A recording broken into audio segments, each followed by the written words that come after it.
Vamos para a primeira notícia do dia, envolve a rede social X e a Justiça Brasileira, desde o fim de semana. Antes disso, toda uma discussão em torno do bloqueio do X, da suspensão do X no Brasil, e por unanimidade, a primeira turma do STF manteve a decisão do ministro Alexandre de Moraes de derrubar o X.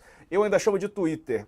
E fato é o seguinte, pessoal, vamos dar uma olhada aí nessa reportagem. Enquanto a gente vê imagens do Supremo Tribunal Federal, eu quero trazer informações para vocês. O placar foi unânime, 5-0, mantendo a decisão de retirar o X do Brasil. A suspensão da plataforma foi a julgamento, na primeira turma do Supremo, composta por 5 ministros, via plenário virtual, quando os votos são depositados no site do Supremo. Você está vendo aí a nossa reportagem. O Fux foi o único a acompanhar Moraes com ressalvas. Ele disse que a decisão não pode atingir pessoas naturais e jurídicas indiscriminadamente, e que não tenham participado do processo, salvo se as mesmas utilizarem a plataforma para fraudar a presente decisão, com manifestações vedadas pela Constituição, como expressões reveladoras de racismo, fascismo, nazismo, obstrutoras de investigações criminais e de incitação aos crimes em geral.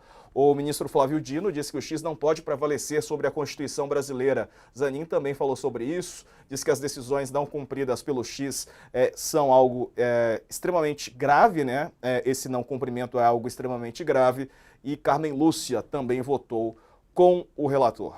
Vamos fazer o seguinte, temos convidados aqui para a gente debater esse assunto, que segue em alta, Comigo, Leonardo Sakamoto, o cientista político Marco Antônio Teixeira e a professora jurista Heloísa Machado. Bom, bem-vindos, boa tarde aos três.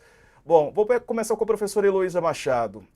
O Supremo quer demonstrar, professora, uma unidade, uma espécie de apoio ao ministro Alexandre de Moraes, que depois da decisão acabou ficando ainda mais exposto a ataques, não só do Elon Musk, mas de boa parte da extrema-direita brasileira.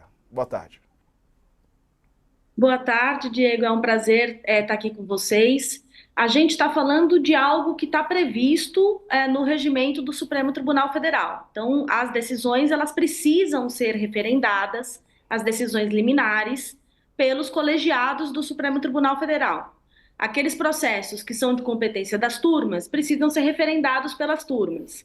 Os processos de competência do plenário precisam ser referendados no plenário do Supremo Tribunal Federal.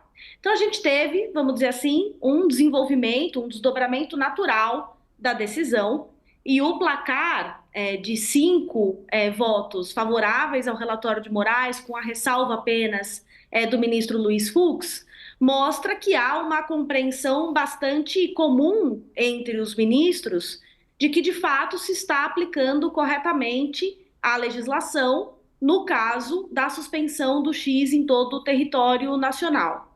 Eu considero que foi muito importante que essa decisão tenha sido avaliada por um dos colegiados do Supremo Tribunal Federal rapidamente, justamente para, por um lado, fortalecer juridicamente a decisão e, por outro, retirar da figura de Moraes o peso de individualmente estar adotando essas decisões. O que a gente tem agora é uma decisão colegiada do Supremo Tribunal Federal, com votos muito contundentes. Os votos da ministra Carmen Lúcia e do ministro Flávio Dino são até mais fortes que os votos apresentados pelo próprio Alexandre de Moraes nesse caso, e a gente tem um Supremo que, ao menos na primeira turma, parece bastante coeso no que se refere ao acerto da decisão de Moraes.